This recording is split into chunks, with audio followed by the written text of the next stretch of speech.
हाय रश्मि, मुझे यहाँ पे आए हुए ना अब लगभग 2 महीने हो चुके हैं। पर कुछ चीज़ें हैं जो इन 2 महीनों में मैंने एक्सपीरियंस की है, और वो जो मेरे 2 महीने का एक्सपीरियंस है वो बाद में शायद वो किसी के जैसा नहीं हो सकता। क्योंकि इंडिया से यूके आना और उसके बाद फिर से एक बारी पढ़ाई शुरू करना, क्योंकि मैं बहुत पहले पढ़ाई छोड़ चुकी थी। और उसके अलावा एक नई कंट्री है, नए लोग हैं, लैंग्वेज है, और बहुत कुछ है नया यहाँ पे। तो वो जो मेरा एक्सपीरियंस है वो मैं आज मुझे बताती हूँ। तो सबसे पहली चीज़ है कि जो पहले 10 दिन थे मेरे, वो क्वारंटीन में निकल गए। क्योंकि जब मैं आई थी यहाँ पे सितंबर में, तब आपको 10 दिन के लिए क्वारंटीन होना ज़रूरी था। आपने चाहे कोविशील्ड लगवाई हो या ना लगवाई हो, आपको 10 दिन के लिए क्वारंटीन होना होगा, और उसके अलावा 2nd डे और 8 डे का टेस्ट कराना होगा। तो वो मेरे 10 दिन इसी सब में निकल गए। 11वें दिन मैं बाहर निकली थी क्योंकि मुझे यूनिवर्सिटी जाना था। और उस 11वें दिन जब मैं गई थी यूनिवर्सिटी, तो इतनी ज़ोर से हवा लग रही थी, क्योंकि वेदर पूरा अलग है यहाँ का। उतनी ज़्यादा ठंड नहीं थी उस टाइम पे, लेकिन मौसम वैसा नहीं था जैसा सितंबर में दिल्ली में होता है। यहाँ का सितंबर वहाँ का सितंबर बहुत अलग है। ओके, तो मौसम बहुत इम्फेक्ट किया। उसके अलावा दूसरी चीज़ जो थी वो थी फूड, क्योंकि खाना जो है वो वैसे टेस्ट का नहीं होता जैसा इंडिया में बनता था। मैं खुद बनाती हूँ खाना, फिर भी मुझे वैसा टेस्ट नहीं आता जैसा मुझे वहाँ लगता था। चीज़ें वैसी नहीं है, तो टेस्ट भी वैसा नहीं आता सिमिलर। और अगर मैं बात करती हूँ कि बाहर के खाने की, रेस्टोरेंट के खाने की, तो वो तो बिल्कुल भी टेस्ट नहीं आता। जो रेस्टोरेंट्स इंडिया में भी हैं और जो यहाँ पे भी हैं, मैं उनकी बात करूँ तो मेन्यू पूरा डिफरेंट है, और जो फूड का टेस्ट है वो भी बहुत डिफरेंट है।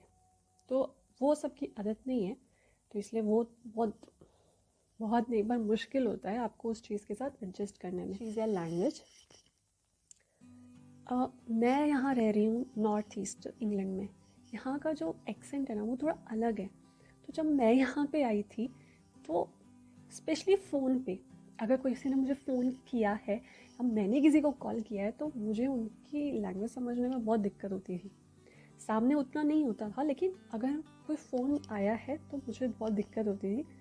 अब वो थोड़ा कम हो गया, क्योंकि टाइम के साथ मैं अंडरस्टैंड करने लगी उस एक्सेंट को।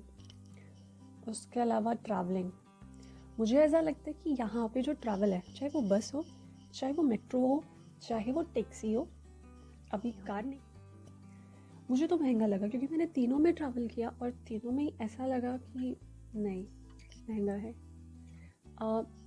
अच्छा है, आपको बस की सर्विस बढ़िया मिलेगी, मेट्रो की सर्विस भी बढ़िया है।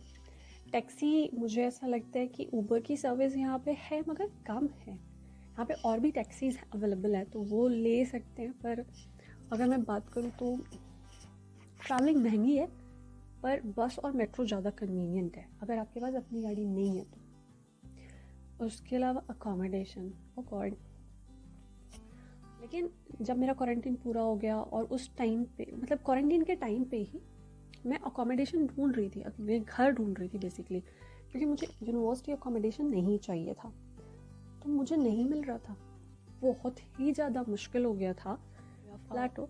तो एंड ऑफ द डे जब क्वारंटीन ख़त्म हुआ, क्योंकि क्वारंटीन के टाइम पे जिसको भी फ़ोन करो, जिस भी ब्रोकर को कॉल करो या बोलो, पूछो, मैसेज करो, तो सब जगह से यही ना आ रहा था कि ये प्रॉपर्टी अवेलेबल नहीं है।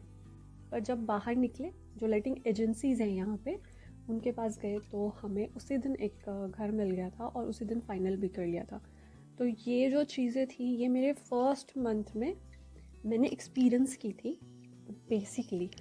फर्स्ट मंथ मेरा इसी तरीके से गया। उसके बाद तो फिर यूनिवर्सिटी शुरू हो गई थी, तो वो एक, आई होप तुझे ये सारी चीज़ें थोड़ी बहुत इंटरेस्टिंग लगेंगी, क्योंकि जब हम किसी नई जगह जाते हैं तो एक्सपीरियंस कुछ और ही होता है। और मुझे यही लगता है कि मेरा एक्सपीरियंस जो है वो मेरा एक्सपीरियंस है, किसी और के जैसा नहीं है। So yeah, that's all for today, bye.